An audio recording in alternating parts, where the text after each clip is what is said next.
Welcome to the last lecture of our digital forensics course. The curriculum includes the introduction to data forensics, tools for forensic examinations, file systems, how to acquire evidence, an introduction to networks, and how to make live response. We have covered Windows forensics, and as we also focused on internet forensics in the previous lecture, we explained mobile device forensics. And now finally, we would like to finalize our course by explaining malware forensics.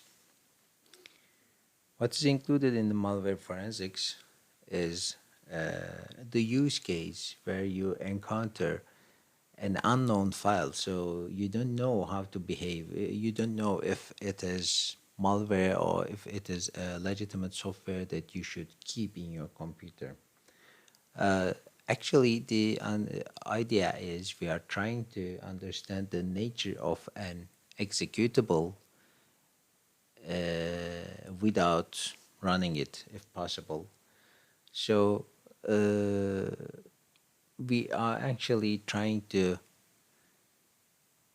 define 4 different steps to examine such a file. The first part could be called the static analysis part. So it actually focuses on if you could identify it without without running the executable, just by checking some hints about the file itself. The second thing you could do is generating an protected environment and then observe the behavior of this executable in that protected environment and to see how it behaves. And based on the behavior, you may reason either it is a malicious file or it is a legitimate executable. Then you can try to do some advanced static analysis, like disassembling the executable and looking for some hints in the machine code. And the last thing you could do is you can try to use a debugger to observe whatever you could see and try to observe the behavior in a debugger environment, so you can reason better, you can see the details about how the executable behaves. Let's start with the basics. By experience, I can advise anyone if someone thinks that a file could be malicious is to run an antivirus scan on it. This scan is very beneficial if the malware is not a very recent one. It is very possible that the antivirus software will detect it and give you a whole bunch of information about its family, about how you can remove it, or about possible effects or dangers that you could encounter. So the first step should be, in practice, is running an antiviral scan. Actually, there is one more option, or let's say just a bit advanced option. There are tens or maybe hundreds of different antivirus software out there. If you would like to see some, let's say, more recent virus, this malware could be detected by some of the antivirus software, but cannot be detected by some other antivirus software. And all antivirus software may have some focus on some specific kind of threat. So one of the best thing is you could use online services. The most famous online service you could use about that is the VirusTotal website. It actually includes many commercial antivirus software, and whenever you upload a file to to their system, they do a check, they do a scan with all possible antiviral software for you, and then you can see even if you could receive one hit from uh, one very marginal antivirus, you could see and try to observe, try to learn more about that malware from that result. After you finish with antivirus software and you don't have any kind of detection, so but you are still suspicious, what you could do is checking some tips, hints within the file itself. So the best option is to check for any kind of user interface. And how could you see such a user interface or some additional information without running the executable? Is actually you can just check the contents of the file as an hexadecimal file, or and try to find possible strings that could be useful. And these strings sometimes may not be relevant to user interface, but they may be stored to access some network location. For example, if you see that the executable includes a URL to malicious.com, you may think that it is likely that the executable will try to communicate with that URL, and this URL is not safe. So you can reason about that. To see all strings of an executable, there is a strings command in Linux environment. So if you just say strings and the file name, actually you will have a list of all strings that is stored in plain text in the executable. And then this may give you some hints.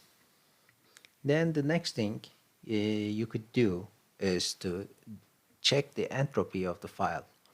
Entropy means the likelihood of storing information. For example, if you have a very sparse image, for example, an image that includes only white color, for example, you have a bitmap image, 100 pixel with 100 pixel height and width, and it only has the white color. This file doesn't actually include a lot of information. But if you have a compressed zip file that includes a bunch of documents, the entropy should be quite high. In the forensics world, we actually try to observe the entropy of a file by checking the possible number of different symbols in that could reside in a byte. So it changes from 0 to 8, and if it is close to 8, you may think that this file is very possibly compressed and it includes lots of information, or maybe it could be a compressed image or video file using very enhanced, sophisticated codecs. And by experience, I can say that if you observe something that is closer to 8 but not exactly 8, let's say 6.5, this is in line with the executables. This could be something else, but you may actually reason that there is it is very likely that it is an executable and it does something in the machine code. So the expected entropy is somewhere around, let's say, from 5 to 7, but not very close to 8, and not a very small value like 0 or 1. And then you can check the file type. How could you check the file type? You could use the file tool and the file name in a Linux machine, and the file tool will check for known file headers, and if it is a known file header, it will give as much information as possible. For example, if you run the file comment with an executable, you will see if that the architecture that the executable is designed for, the endianness, if it is big endian or a little endian, if it is for a 32-bit computer architecture or 64-bit computer architecture, and some other relevant details, maybe including libraries or not. And finally, I would like to mention one more thing. There is a concept in the executable world called packaging. Some of the executables could be packed. This means actually the actual contents of the executables are compressed, something like a inflatable, self-extracting compressed file. And whenever you run the executable, it first uncompresses itself and then starts running. In that case, the entropy of that file should be very close to 8 because it is already compressed. And when you check with the strings, it is very difficult for you to see any usable information because everything is compressed, and plain text parts are already compressed and they are not visible anymore. In that case, it may be possible to unpack the executable first and then go through all of these steps to check the entropy, to check the strings, to see the file type and architectures and so on. So this is the very basics of static analysis, and these should be the first steps you should take in case you encounter a suspicious file. And then we are going to a bit more advanced techniques or some more dangerous things, because as you may notice, up to this point we never ever executed that file, and we just see what's inside the file manually. In the second step, you can try to build a virtual machine or a sandbox environment. And after you build a virtual box or a virtual machine or a sandbox, you can place the suspicious executable there and run it. And whenever you run such an executable in such an environment, what you should monitor, what you should check is actually you should see the list of processes through the lifetime of your experiment, and to see what processes are used by the suspicious executable. If there is a visible change in the operating system, so you can actually take snapshots of the sandbox or the virtual box and compare them to see the possible changes in the system or in the files of the virtual machine. And also, you could try to monitor the network connections. You may remember from our previous lectures that you could use Wireshark, for example, and you could wiretap, eavesdrop the whole connections originating from the virtual box and see what is happening with the network when you execute the suspicious executable. Maybe it could be better to mention the difference of the virtual machines and sandboxes. A sandbox is actually an emulator where the virtual machine is actually some kind of an simulator. The virtual machine simulates and tries to replaces all the functionality of a real computer. So it is most of the time more capable, but a bit harder to run. A sandbox is actually the same environment as your own operating system. It emulates whatever is run by the executable, but actually just keeps it as a separate state, but it doesn't actually affect your own environment.